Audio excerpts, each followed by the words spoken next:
So we're still talking about resolutions. It's the new year. It seems fitting to do it. And the question, though, that's coming up for me in talking about resolutions and talking about New Year's goals and talking about all of those things that happen at this time of the year has me wondering, whose goals are they? Why are we setting them? And what's behind it all? So let's get into it. Talking about New Year's resolutions, of course, gets me thinking about one of the sort of main things that comes up in my office when I'm working with people. And that is this idea of not really knowing what you want or what makes you feel like you. One of the things I ask on my intake paperwork, so the forms you fill out to come into me, I try to make them minimal because it's a pain in the neck, but I do ask some basic questions. And I've gotten a lot of feedback over the years on one of them, which is, do you feel like yourself? So that's question one. And then it's, if you don't, what would make it so? Or what has changed in order to get you here? And what do you think you need in order to get back to feeling like yourself? And the feedback that I get on those questions is that, one, that people don't have any idea how to answer it. They know that they don't feel like themselves, but they don't really know what it does feel like to feel like themselves. And they definitely don't know what it's going to take to get them there or get them back there. And I think that's true of this idea of New Year's resolutions too, is that how much of our goal setting or how much of our resolution making really comes from inside and how much is a response to things we think we should be doing. The outside noise of expectation, the outside image of what we're supposed to be doing, how we're supposed to look, how we're supposed to behave, what we're supposed to have in our lives at any given time. Do we know those answers? Do we sit down with our calendars at the end of a year and say, here's how I feel most like myself. Here's what I like to do. Here's what I'm resolving to make my life better? Or do we sit down with our calendars and think, what am I supposed to be doing at this time? How am I supposed to be acting? How am I supposed to be living? How am I supposed to be behaving? What is everybody else out there who looks like me and acts like me and lives near me? What are they doing? And should I be doing that? You know, you'll hear all the time people say, don't should on yourself, which is like a cute little way of not cursing, but really, come on, we all know what you mean by that. And the idea that shoulding on yourself is like shitting on yourself, I think is a really interesting concept because it's like you're doing all these things for some other reason. It doesn't help you. It doesn't help you move toward what you actually want or what your goals are or what makes you feel good. And to kind of follow up on that, when I talk to clients or when I do the intake paper with clients, another thing I ask is, what do you want?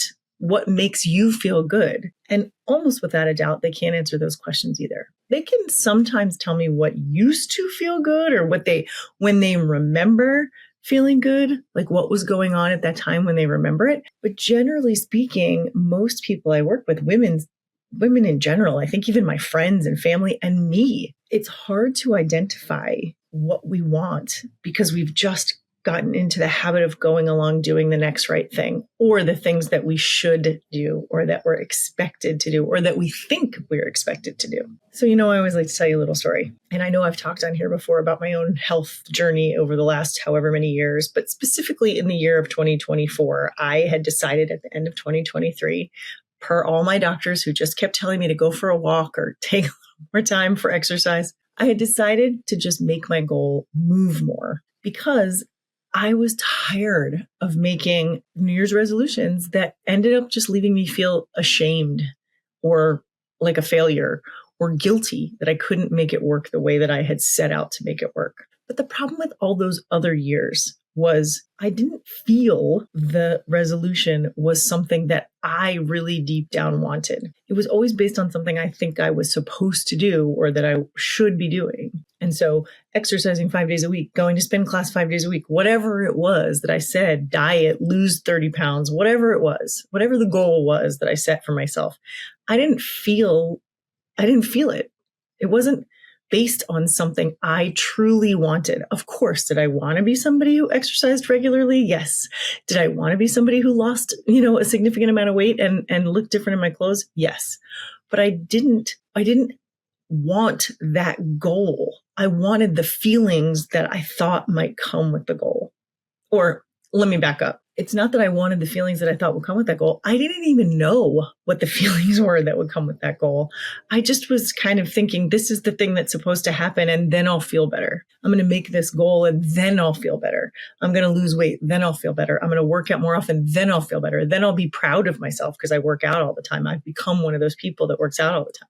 So that's where I was in 2023 when it was sitting down to make a plan for the year. I had given up on resolutions a long time ago because they did nothing but make me feel bad about myself. But I do like to sit and sort of do an end of the year inventory and a plan for the following year. And I planned, quote unquote, to move more, full stop. I didn't put any parameters. I didn't make any SMART goals. I didn't say what that even looked like. I just every day wanted to move my body more than I had the day before or the week before or the whole year before. Now, mind you, I was making this goal without any real support health-wise. I still hadn't figured out what was going on. I had major surgery, but that didn't fully eliminate all the things that were bothering me to begin with. And every doctor sort of rolled their eyes and threw their hands up in the air. And so I wasn't feeling any better, but I was determined that if I moved my body a little more, I might start feeling better. And at the very least, I was able to identify that I am someone, when I say, do I feel like myself? Myself is an athlete and not a gym frequenter, not a runner, not a pickleballer, not a person who exercises for exercise sake. I have been behaving that way at various times throughout my life, but what I really am, what I feel like is core to who I am as a human being, is an athlete in the sense that I enjoy physical challenges, but also physical camaraderie. I love a team. I love a team sport. I love a team that I can, share that sort of physical mobility with. I like sports. I don't like exercise, but I like sports. So I thought, if I move more, if I do things that are athletic, I'm going to start to feel more like myself. No matter how much weight I lose or don't lose, I'm hoping that by doing these things, I'm going to feel more like myself. So that was my goal. That was my resolution, if you will, was to move my body more. So low bar, such a low bar. Again, the thing I did differently this time is that in years past, I would get on social media or I would write a blog post or I would share it with my family or I would tell anybody who would listen what my goal was. And then inevitably, months later, I would be racked with shame that I wasn't doing the thing that I said I was going to do. I'm certain nobody remembered what I said, and there was really no use for shame because who was paying attention to my life anyway at the time? But I felt like, oh my gosh, I've gone out there in the public and I've said I'm going to do this thing, run a half marathon or lose 50 pounds or spin every day or whatever it was. And then I didn't do that. And then not only did I feel bad because I didn't complete the goal that I thought I wanted to complete, but then I felt ashamed that I didn't share it with anybody. So then coming back to 2023, what I did was I said, I'm going to move my body more, but I'm not telling anybody this. Nobody needs to know what my goals are. Nobody needs to know what I don't need to go on social media and tell everybody what my New Year's resolution is. For some people that works. That accountability piece works. And the checking in all the time, it works great. That is not my thing. The other thing I did was I unfollowed or at least tried to sort of trick the algorithm to keep those people out of my feed. Meaning, and it sounds terrible, but it was self-preservation. If I found myself scrolling or looking or whatever, if it's YouTube or TikTok or whatever, if I found myself feeling bad about myself as a result of seeing other people's things, I stopped following them. And not for anything they were doing wrong. It just helped me to identify this isn't supportive for me. This is actually making me feel worse about myself. So I need to stop following. I know some people that have completely eliminated social media from their lives for this exact reason. I didn't feel like I could do that. One, because of my business, but also two, because of I like it sometimes. I like the companionship that I've created with some people on YouTube and Instagram and the community that's built up around this stuff. I like it. And so I wanted to keep that side of it. But I also didn't want to go on there and feel bad about myself because in comparison, I wasn't doing the things that I thought I should or could be doing. So I kept my own goals to myself and I eliminated from my feeds as much as possible other people who were maybe doing the same thing or, have similar professional lives or whatever, whoever it was that I looked at that I felt like, oh man, I'm really dropping the ball because I'm not doing it exactly the way they're doing it. So social media for me became a little less personal and a little more professional and a little more outward facing. I didn't take in as much as I had in the past, but I definitely continued to share and have conversations and all of that stuff on there. But I kind of went a little bit silent for my own self on there as well. So I had a goal, I had a resolution, but nobody knew about it. And that resolution included managing my mental health around social media and comparison of any kind. Even if it was like in-person comparison, I had to stop doing that because it was slowly eating me alive. So here I am at the beginning of 2025, a full calendar year later. And I can honestly tell you that I have very successfully incorporated moving my body every day into my calendar, including, some real workouts and a gym membership and pickleball and, athletic kind of sporty things that I wasn't able to do in the past because of injuries or weight or, whatever else kept me there. And I started doing those things right off the bat. So just the idea of move more pushed me into, let me join this gym. Let me do the things that feel good. Let me go to the classes that feel good. Let me swim if it feels good. Let me walk on the treadmill for 5 minutes if that's what feels good today. Let me reach out to a trainer. Let me reach out to a Pilates class. Let me have other people help me do these things. I didn't have to do it all on my own anymore.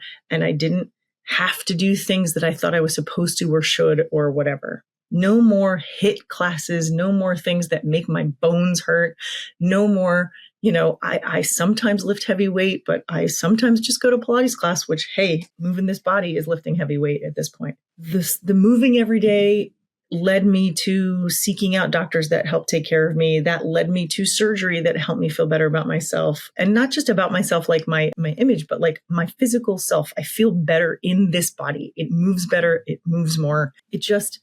All of 2024 really felt like I was making choices in support of me. And I think I was able to do that because I took away the shoulds and instead tuned into, what do I need? How do I feel like myself? And how do I get back to a place where I do feel like myself? So not only what is it like to feel like myself, like what does feeling like myself mean? For me, it meant athletic and strong and fit, able to chase after dogs or able to keep up with my kids at their mountain campus or, whatever the case may be. That level of fitness is what I was looking for. I'm not 20 anymore, so I understood that wasn't going to happen. There's no more half shirts and mini skirts for me in my life, but there can be really cute and stylish clothes. And what does it feel like to feel like me? And how do I get to that place again? For me, it included incorporating things that were fun athletically in there. The fact that I play pickleball is hilarious. I fought pickleball for so long because I thought that's not who I am. I'm not athletic enough for that anymore. I'm too old. I'm too fat. I'm too whatever. You say it, you name it. I had an excuse for it. I also sort of like rolled my eyes and crinkled my nose at it because, I was an athlete and athletes don't play pickleball. And then it was one of those things where like, I'm at this new place. Let me try it. Why not? A friend invited me. I was definitely not in my best shape. I had just started working out, so I was still very overweight and very out of shape. And yet I was like, I had a ball. It was so much fun.